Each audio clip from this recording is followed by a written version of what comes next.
First of all, thank you so much for taking the time to meet with us. Thanks for coming over here, truly. Yeah, no problem. So we're talking about kind of more of the metro area. Right. So within the last 2 weeks, there's been 11 teens shot, 5 of them killed. And we're just wondering, what is going on? Is this normal for this time of year? At the start of summer, kids are out of school, or is this a surge of some sort? No, it definitely feels higher. It's been alarming to keep reading about and hearing about the number of kids that are being shot in the metro area. So no, it definitely feels as though there's an uptick. And what do you, given your expertise, what do you think could be the source of that? I think that, there's a number of factors. You're dealing with kids who need structure, who don't have the parenting, they don't have the home life, they may be lacking basic resources, food and clothing. So there's a desire to belong. The gangs are available, and they extend an arm and say, if you come and work for us, you'll have money. And if you have nothing, that's appealing. You have to acknowledge the proliferation of guns, the readily availability of them in the state, whether, when so many people have guns and they're getting stolen, even though the individuals bought them legally, it's more guns in the hands of people who should not be having them. And unfortunately, a number of the folks getting their hands on the guns are kids. And that was going to be my next question. Mm-hmm. So last week I covered the story, 12-year-old shot by a 13 and 14-year-old, mm-hmm. not even old enough to drive, not old enough to vote. And how are they getting their hands on these guns? Where are they coming from? Are gangs something to do with it, or is it that they're stolen? That's a really good question. It's a blend of things. I mean, a number of the guns are from cars that are broken into. But you also have a number of instances where the parent or guardian has a gun in the house. And it's just, at the end of the day, responsible gun ownership, whether it's in your car or in your house, means securing the weapon and shoving it in the lockbox or under a pillow. I mean, that's not securing your gun. And so I think for us, we have an obligation to really push out responsible gun ownership. Getting the person who owns the gun and has it in their car to invest $60 for a lockbox in their vehicle, for helping the homeowner understanding, have the lockbox in your house. So I think there's an educational campaign that we as law enforcement in the state can definitely step up and do more in that space. What are you seeing in terms of that age range of recruitment for kids mm-hmm. who are joining gangs now?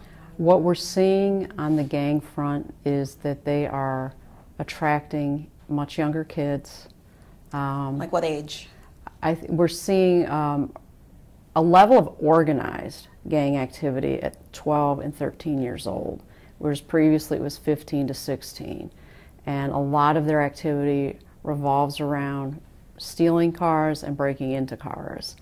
And the problem is with the breaking into the cars is it used to be just getting a computer or getting cash, a laptop or cash, and now there's the gun with it. So one of the things we're seeing is the involvement of younger people, and also what we're seeing trending is more females involved in that 15, 16, 17-year-old age range. A couple of the stories that I covered recently mm-hmm. were kids who were shot over a dispute, guys who shot one another mm-hmm. over a dispute over a girl. Mm-hmm. You put guns in the wrong hands of kids who are not emotionally developed, mm-hmm. who are not mature with how to handle their feelings, and you see something like that happen. Mm-hmm. What kinds of conversations need to be taking place either in schools or at home with these kids? Well, I mean, I think it comes back to we have to give the kids something to do. They have to feel that there is hope and that there are options for them and that there's opportunities. Because what's happening is it's idle time, and it's the lack of structure, and it's not happening where kids are occupied. It's the downtime. It's already leaning towards engaging in some level of criminal activity, and then, oh, by the way, there's a gun. I mean, it's just, the mix is just not good, which is why in the city we're putting so much emphasis into finding city resources that can help us put our hands on these kids and keep them busy. The Department of Parks and Recreations has a phenomenal summer program. I would argue it's probably one of the best in the country, and the days are long. Let's just, keep the kids busy and wear them out. Public Works, the Department of Public Works is providing internships to give these kids jobs so they get money legally.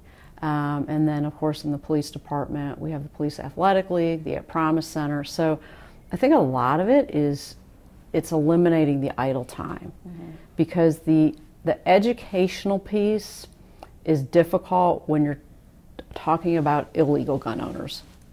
And so that's where I think we're really trying to reach out to the legal gun owners who are leaving them in the vehicles, or the legal gun owners who are just not securing the guns in their house. Have you guys found anything with social media that has to do with possibly kids being more attracted to guns or interested in that type of lifestyle? What we find on social media is that the social media will drive an argument that will lend itself to the violence. So we're finding that just like the bullying is occurring on social media, it's the same thing. It's the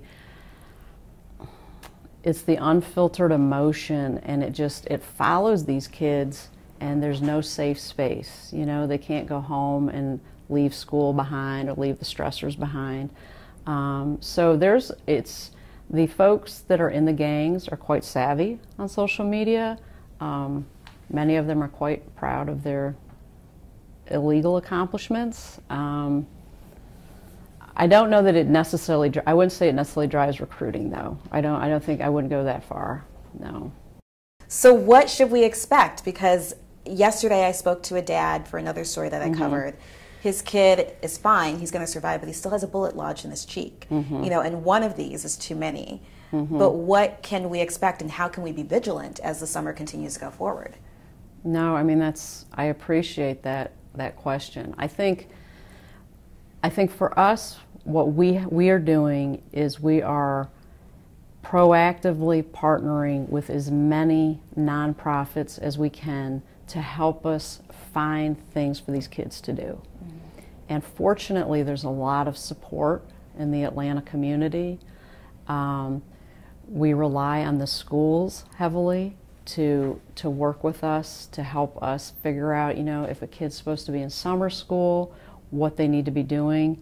But really, at the end of the day, for the city, I'm fortunate in that the city has always, since I've been chief and since I've worked with Chief Turner, I'm fortunate that the city has always shown a commitment towards outreach and caring about these kids, because it's the idle time that's just so destructive. For us, we just have to be, as the law enforcement, have to be visible. We are stopping the kids, talking to them, engaging in them, trying to encourage them to be engaged in other activities.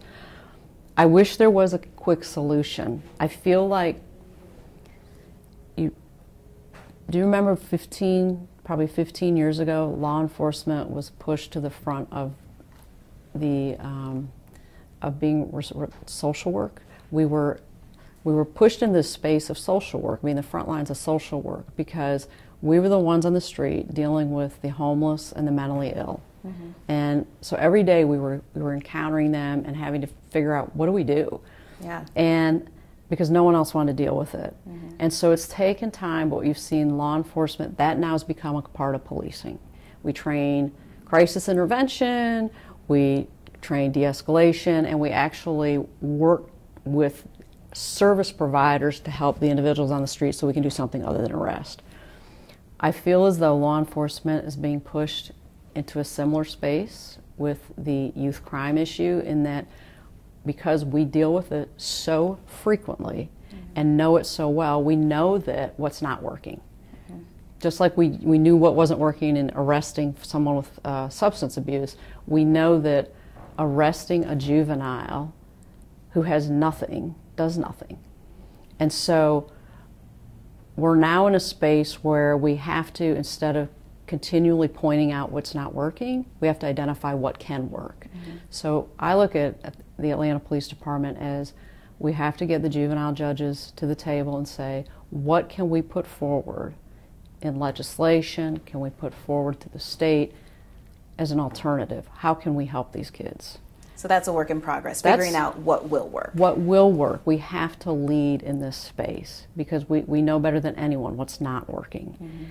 We have to get with the Atlanta public schools and say, okay, we're piecemealing it here. There has to be a comprehensive, fluid plan where we can take care of these kids, because the teachers are in the same space. They're being asked to fix a problem that's huge. This is about children who have nothing. So we have to figure out, how do we fix the nothing piece? And so I think that, you're going to see many traditional police activities, but what I need to do better at, and I need the police department to do better at, is we have to figure out the solutions that will get to delve into the problem. Beyond just arresting. The arresting doesn't work. It's largely pointless, because you're going to arrest the child and you're going to take the kid, and the kid might be a very troubled kid. You're going to take them to juvenile. They probably won't take the kid, and so you're going to take them back home and drop them off to where, if you go in the house, there may or may not be food in the house. There may or may not be an adult. They may or may not have a toothbrush. Choice B is juvenile takes them, and then they release them a few days later, and they go back to that same environment. So you're right back to where you started. And so it's kind of like when we're locking up the homeless or the mentally ill. It's just this ridiculous cycle. And you, as a cop on the front lines, you can see what's not going to work, and you're sitting there thinking, well, this is my only option. Well, fortunately, this is a progressive city. The Atlanta Police Foundation and its supporters have been really, really progressive. And I don't know if you've been to the At Promise Center, but the At Promise Center provides holistic wraparound resources. What we have to do is put our hands on the parent or guardian and say, do you need help learning how to read? Do you need a job? And you're going to, there's more than a few parents that will say, I don't want my kid. No, fine, take this citation, you're coming to court. You have a responsibility to be involved in this kid's life. So I think if we're going to change this narrative, we have a lot of support out there, but we have an obligation to provide solutions to the folks who aren't as familiar with the terrain as we are.